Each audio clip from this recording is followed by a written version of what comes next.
Hello and welcome guys, divine tarot 888। ये part 2 से हम इसको कनेक्ट कर रहे हैं। What is coming towards you in the month of April 1 to 15। Part 2 है। पार्ट 1 इसका अपलोड हो चुका है। यूट्यूब पे सब्सक्राइब करें डिवाइन टैरो 888 ताकि मेरी आने वाली तमाम वीडियोज़ आपको टाइम से मिल सकें। ये जर्नल टाइमलेस और कलेक्टिव रीडिंग है। जितना आपकी सिचुएशन से रेजोनेट करे उतना रखिएगा। सबसे ज़्यादा पसंद किया जाने वाला टॉपिक है कि व्हाट इज़ कमिंग, क्या आ रहा है आपकी लाइफ में। ओके जी, और मज़ीद एक्सटेंड कर रहे हैं हम इसको। 1 अप्रैल से लेके 15 अप्रैल तक मेरे व्यूवर्स की लाइफ में क्या आ रहा है।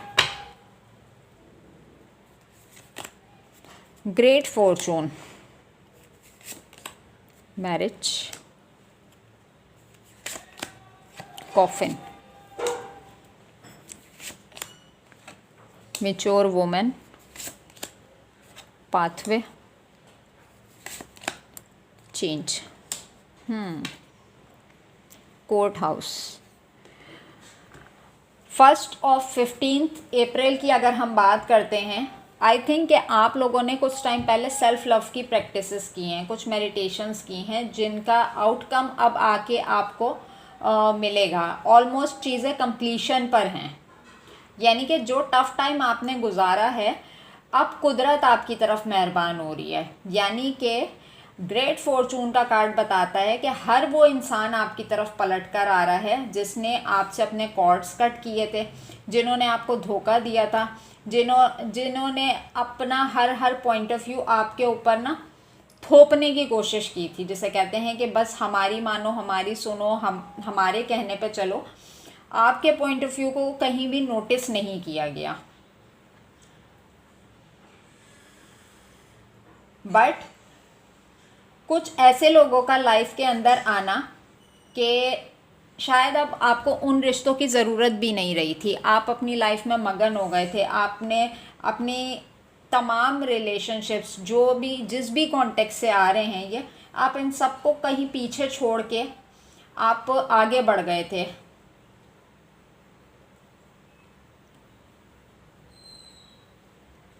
बट यहाँ पे क्लियरली मैं देख पा रही हूँ कि ऐसे लोगों का आपकी लाइफ में कमबैक करना, ऐसे लोगों को आपकी ज़िंदगी में वापस आना जिनके साथ आपने बिल्कुल डेड एंड कर दिया था कि अब ये रिश्ते मेरी लाइफ में मैटर नहीं करते।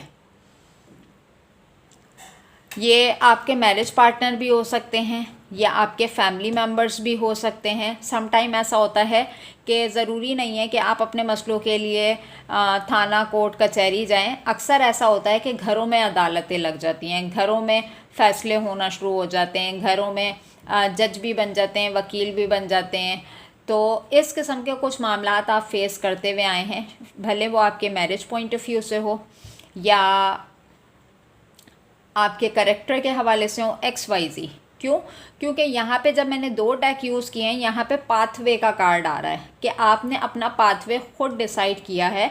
और आप ये देखें, अगर इस कार्ड को अगर आप गौर से देखें कि अपना पाथवे डिसाइड करने में और वहाँ तक पहुँचने में इतनी बड़ी जगह में कितना बहुत छोटा सा रास्ता है, एक तंग रास्ता जिससे गुज़र के आप इनलाइटमेंट की तरफ पहुँचे हैं।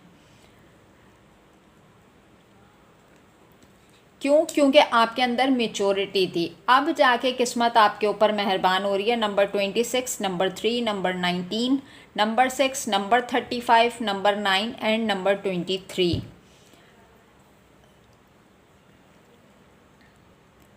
क्योंकि यहाँ पे चेंज का कार्ड बता रहा है कि आपने लिटरली अपनी लाइफ को चेंज किया है। ठीक है। दूसरे अगर मैं सिनेरियो से देखती हूँ तो 1 to 15 अप्रैल के दरमियान आप अपने किसी क्लोज़ वन की डेथ की न्यूज़ भी सुन सकते हैं। ये तो कॉमन सी चीज़ है कि जिसने जो दुनिया में आया है उसने दुनिया से जाना है। और 1 to 15 अप्रैल आपकी मैरिज भी फिक्स होती हुई नज़र आ रही है। एंड देन सेकंड इज़ के आप किसी की मैरिज भी अटेंड करते हुए नज़र आ रहे हैं। ठीक है, अब मज़ीद इसको एक्सटेंड करते हैं। यहाँ पे ग्रेट फॉर्चून का कार्ड क्यों है?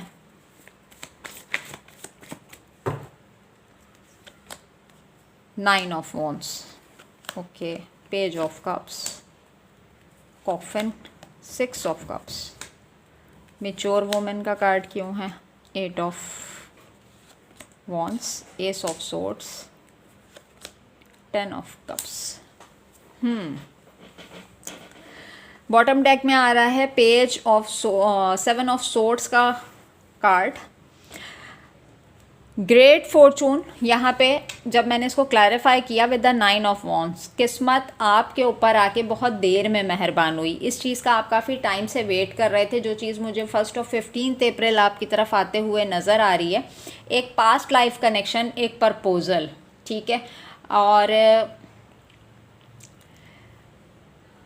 आप एक्सपेक्ट नहीं कर सकते थे सामने वाले की तरफ से कि ये कोई आपको प्रपोजल ऑफ़र करेगा या कोई सॉरी अपॉलॉजी ऑफ़र करेगा। अगर कोई हस्बैंड वाइफ थे, उनके बीच में काफ़ी टाइम से सर्कमस्टांसेस चल रहे थे, रिलेशनशिप्स ख़राब चल रहे थे, वहाँ पे सॉरी अपॉलॉजी आते हुए नज़र आ रही है। मैरिज कॉन्टेक्स्ट में अगर मैं देखती हूँ, अदरवाइज़ जिन रिश्तों की तरफ से आपका भरोसा उठ गया था, यानी कि जैसे कि अक्सर रिलेशनशिप्स में होता है कि आप लोगों को ऐसी फीलिंग आती है या ऐसे सिनेरियोज़ बन जाते हैं कि जहाँ पे आपको पता चलता है कि यहाँ पे कोई कमिटमेंट पॉसिबल नहीं है, इसलिए यहाँ से इन रिश्तों को ख़त्म करना ज़्यादा बेहतर है। वहाँ पे दोबारा से एक रिश्ता बिल्डअप होते हुए नज़र आ रहा है, प्रपोज़ल आते हुए नज़र आ रहा है, ऑफ़र आती हुई नज़र आ रही है। मैच्योर वुमेन, आपने मैच्योरिटी के साथ किसी से, आप या आपके फ्रेंड हो सकते हैं, स्पाउस हो सकते हैं, हस्बैंड हो सकते हैं, XYZ। मेल हैं तो अपने तरीके से लीजिएगा, फीमेल हैं तो अपने तरीके से लीजिएगा, लेकिन मेल हैं या फीमेल हैं अपनी जगह पे मैच्योर हैं। काफ़ी टाइम से आपने किसी से कम्युनिकेशन बंद की हुई थी, तो बहुत सारी कम्युनिकेशन आपकी तरफ आ रही है 1 to 15 अप्रैल, क्योंकि सामने वाले ने सेंस कर लिया है कि अगर आपको डील करना है तो उसको मैच्योरिटी के साथ चलना पड़ेगा, अदरवाइज़ इनमैच्योर एनर्जी के साथ वो आपको डील नहीं कर सकता या नहीं कर सकती, ठीक है।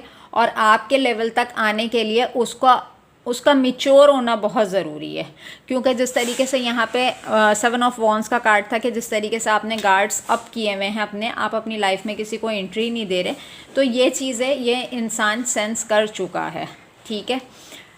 एस ऑफ सोर्ड्स, जिस तरीके से क्लैरिटी के साथ आप आगे बढ़े और मुझे 1 ऑफ अप्रैल से लेके 15 अप्रैल तक नज़र आ रहा है कि आप क्लैरिटी के साथ आगे की तरफ बढ़ते हुए नज़र आ रहे हैं। क्यों? क्योंकि आपने बहुत मुश्किल से अपनी लाइफ को चेंज किया है, आपने बहुत मुश्किल से अपनी लाइफ में स्टेबिलिटी मेंटेन करी है। तो यहाँ पे तो ये सर्कमस्टांसेस नज़र आ रहे हैं, यहाँ पे लव लाइफ भी नज़र आ रही है, फैमिली लाइफ भी नज़र आ रही है, फाइनेंशियल सिचुएशन भी नज़र आ रही है। यानी कि पहले ही कार्ड में मैंने बता दिया था कि लाइफ जो है एक रोलर कोस्टर की तरह से मुझे नज़र आ रही है। 2 कार्ड्स मैं लूँगी ताकि आपको इसमें अपनी लव लाइफ की और क्लैरिटी मिल जाए। 1 to 15 April, this could be the one. जो कोई भी था, जिससे भी रिलेशन आपके थे, आपकी तरफ माफ़ी आएगी, सॉरी अपॉलॉजी आएगी, 110% आएगी। क्यों? क्योंकि इस पर्सन को आइडिया हो गया this could be the one. आप जैसा कोई नहीं है, आप जैसा इसको कोई ट्रीट नहीं कर सकता। आपसे माफ़ी आएगी कि सबक सीखा है उसने इस रिलेशनशिप में एक, और लाइफ ने बहुत बड़ा लेसन दिया है आपको लव कॉन्टेक्स्ट में कि जिस तरफ से आपको उम्मीद भी नहीं थी कि ऐसी कोई सॉरी अपॉलॉजी इस तरह की मेरे पास आएगी, वो आते हुए नज़र आ रही है, क्योंकि सामने वाले ने आपकी सेल्फ वर्थ को पहचाना है, ठीक है। यहाँ पे गाइडेंस कार्ड लेते हैं, वरना पार्ट 3 पे चली जाएगी रीडिंग।